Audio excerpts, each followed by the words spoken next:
How much money do artists make? How do I get my artwork to shows when I fly there? And why do you take your photographs in such a ridiculous way? I answer all these questions and much more this week, plus encounter even more van troubles as I exhibit at the Westhampton Beach Festival of the Arts in New York.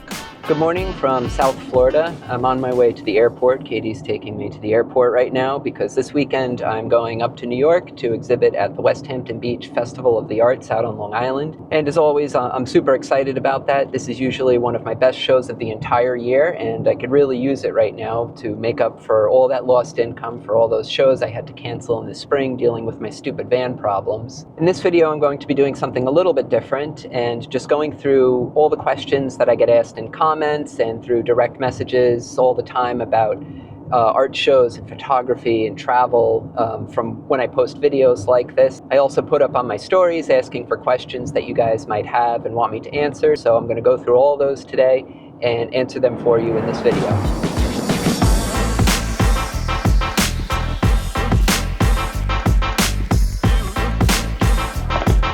So the first thing I get asked all the time, especially in videos where I fly to the art show, is what do I do with my van and my artwork when I fly back and forth to art shows like this? And my last show was 2 weeks ago up in Montauk in New York. So after that show, I drove to the airport, parked my van at the airport in regular long-term economy parking, and now I'm flying back there. I'll pick up my van. However, it's a little bit different this week because I parked my van at MacArthur Airport out on Long Island, but I'm flying back to JFK Airport in New York City. It's just the way the logistics worked out this time. So when I get into JFK, I'll take the train out to MacArthur Airport on Long Island and pick up my van, and then head out to the Hamptons for my show this weekend. All of my artwork and display and everything just stays in the van while it's at the airport. So here's a good question. How do I deal with restocking my artwork while I'm doing a run of shows that are states away? Usually what I try and do is pack enough stuff that I can be on the road for quite a few shows without running out of stock, but inevitably, no matter how much I plan, I always run out of something. So I have two methods for restocking, and the first one is I could just ship work to a hotel or a UPS store wherever I'm going to be. That works really well for like large pieces. And the other thing I can do is actually what I'm doing this week. I have some prints that I ran out of, so I'm just carrying some loose prints on the airplane with me today that I'll mat when I get up to my van and have for the show this weekend.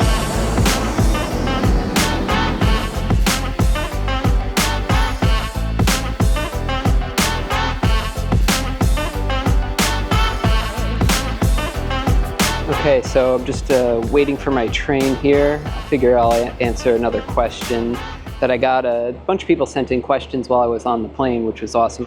Here's a great one. How did you handle dealing with healthcare when you left your corporate job to do art shows? And this is a really big consideration, and it's something that I took really seriously.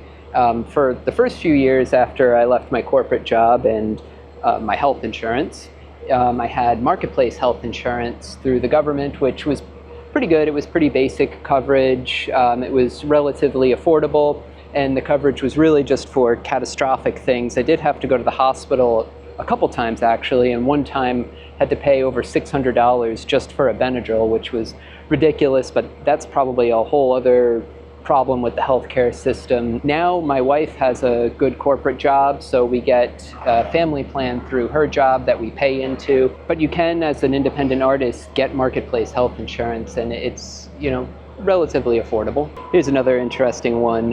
Just curious, what's your most sold price point? And I think for any artist, that's always going to be whatever your lowest price item is going to be your highest frequency of sales. And for me, that's my small unframed matted prints. And these smaller sales add up over the course of a weekend show to basically cover my expenses in a weekend. If you didn't see my video where I go over all of my expenses in a weekend doing an art show, that might be something good to go back and watch. I'll put a link to it in the description, but it was also like 2 or 3 videos behind this one. Okay, so from one airport to another, I'm out here on Long Island.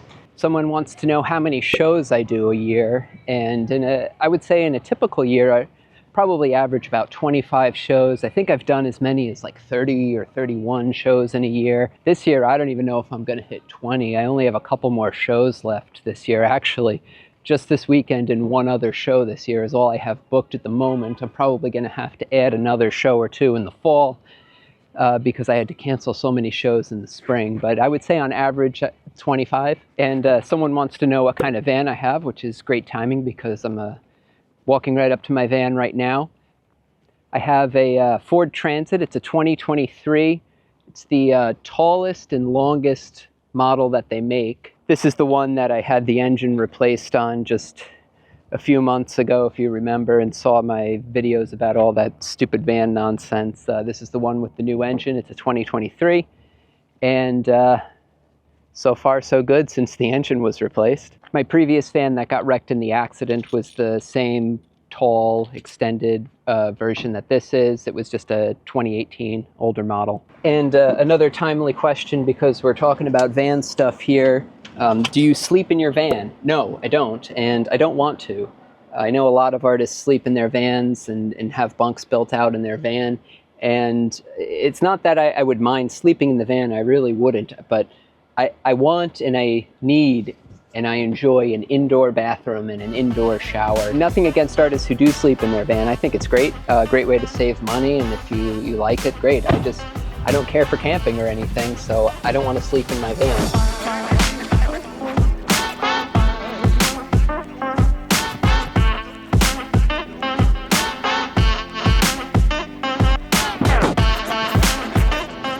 So how do I determine which shows I do a double booth at and which shows I do a single booth at? And up until last year, it really depended on the shows that I typically did better at or that were usually the most crowded. However, since last year when I made my booth extra tall, it now takes a lot longer for me to set up. So I also have to consider the time that I have to set up. What that means is if I can set up the day before, then I can do my double booth that's extra tall. However, if there's a morning setup, it's really hard for me to do a double booth that's extra tall. However, if you watched my last video, you'll know that I got these new tents that set up in less than 2 minutes, and that will really cut down on my setup time now. So I might be able to do some morning setups with a double booth that's extra tall. A topic that came up at the last art show that I did out in Montauk, and it's something good to talk about right now, especially as the show is about to open here in Westhampton, is how do you initiate conversation with potential customers in your booth when they come in? The artist who had asked me this is a little socially anxious, kind of like I am, although I'm much more used to it now, having done so many shows. I don't really like the, if you have any questions, let me know type of approach. So my wife, Katie, actually came up with a really good piece of advice and suggested that you just act like you're greeting a member of your own family or a good friend as they come into your booth. Just saying like, hi, how you doing? Good to see you. Good morning is something I like to say a lot. It's funny, I like to say good morning, hate to say good afternoon. So up until about lunchtime at an art show, I'll say good morning, and then I'll start saying just, hey, how you doing, when people come in. And you can tell a lot about people and their intentions by the way that they react to your greeting. If you say, hi, how are you? When they walk in and they're just like, hi, and continue on, they might not want to talk right at that moment, but you've established that you are the artist and you are the person that is in charge in this booth, and should they need any help or have any questions, you're the person to ask. And you didn't have to say, oh, if you have any questions, let me know. And if when you greet someone who comes into your booth, they respond really enthusiastically and strike up a conversation with you, that's good. That means they might be more engaged. I'd love to hear how some of you approach this, so let me know in the comments how you greet people who come into your booth, because I think sharing these ideas and techniques is a good way to help other artists find what works for them. Someone wants to know how I do storage and backstock when there's no room between the booths or behind the booth for storage bins or anything. And I could actually fit my storage bins that carry my extra prints below my print bins down here. Right now I don't have any here because there's a lot of room behind the booth that I'll show you in a second. I just have the wrapping from my larger work that I store behind the print bins so they're out of the way, but I can usually fit extra stock below my print bins here. Sometimes I'll also put a little bin in this space here that is kind of at the back of the print bins. And a lot of the times I just leave a lot of the extra stuff, like my tent bag and the bins that hold the canopy walls. I'll just leave them in the van. But I'll show you here at Westhampton, it's a Paragon show, and they usually do a really great job of giving you some extra room between booths and storage behind. And there's about 4 feet of space between the booths, you can see back here. So there's plenty of room for backstock for all the artists. I get asked all the time why I use a kite to lift my camera instead of more practical means like a drone or even a helicopter. And the origin of this actually goes back to when I was in college and art school just about 20 years ago now.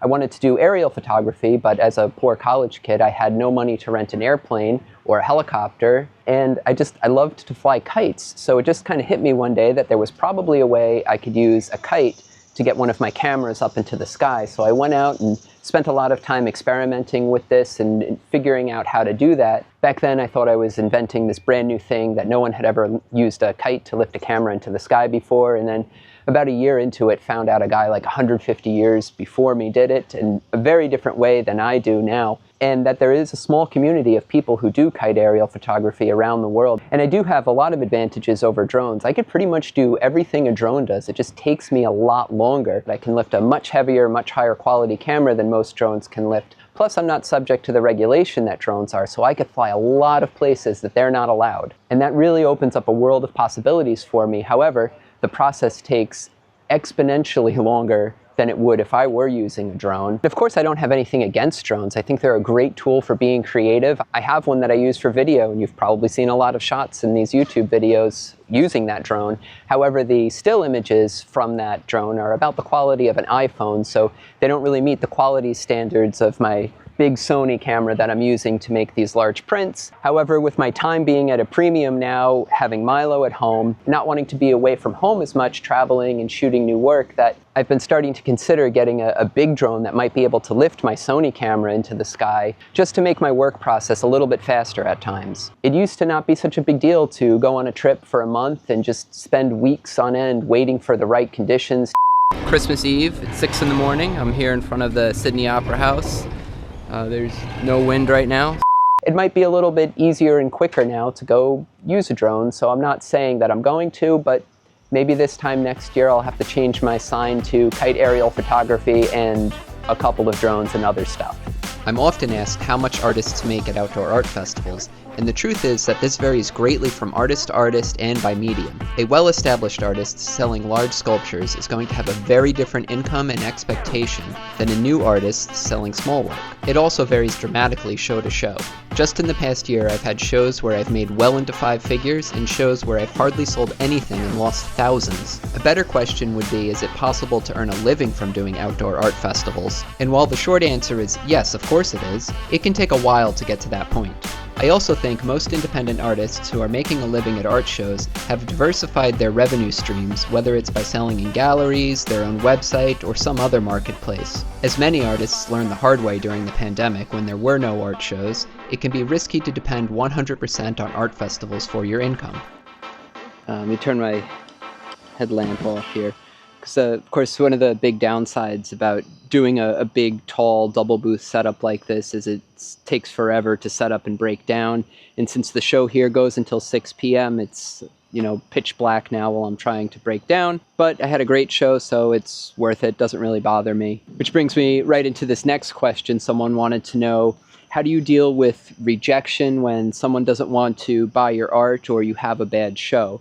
And, having a bad show always stinks, and it's just, part of the business. Some weeks it's just not your week. And as far as people saying they don't like my artwork, well, who cares? Art is subjective. Not everyone is going to like it. In fact, most people who come into your art fair booth during an art show aren't going to buy anything at all. So it's just part of it. And if everyone likes your artwork, you're probably not doing anything that interesting anyway. So when people don't like my art, I don't care. It's not for everyone. So just when I thought all my van problems were behind me after the hit and run accident and then getting a new van and having the engine crap out on that one, yesterday on the way back home, this happened. I had a blowout going 70 miles an hour down the interstate, and the force from the blowout was so great that it ripped the side paneling off my van, dented this whole area up, totally shredded the tire. I've never seen a hole that big in a tire. That's crazy. The noise from it was incredible. I'm so thankful that there were no vehicles on either side of me when this happened. The van fishtailed really hard, so I went into the other lane and then swerved back. Thankfully, I knew exactly what to do in case of a blowout, because controlling the vehicle during a blowout can be very difficult. I posted about it on my Instagram stories last night, and I got a ton of questions from other artists about, like, how do you control a blowout? Someone even said, this has unlocked a new fear in me. I never knew this could happen. So I'm gonna read something that I found online from Firestone about how to control a vehicle during a blowout. So if you experience a blowout, the following steps from Firestone can help you control your vehicle. First, stay calm. Don't step on the brake. This will cause your wheels to lock up and will lead to total loss of control. So your natural instinct might be to slam on the brakes. Don't do that. This actually says accelerate slightly and steer as straight as possible. Then begin to slow down by gently removing your foot from the accelerator, turn on your emergency lights, and steer towards the right-hand lane and pull over when it's safe. With the amount of traveling that us artists do, it's incredible we don't hear of more road disasters, and I'm thankful we don't. So anyway, safe travels, drive safe. I can't wait to be home. This has been an exhausting few months here.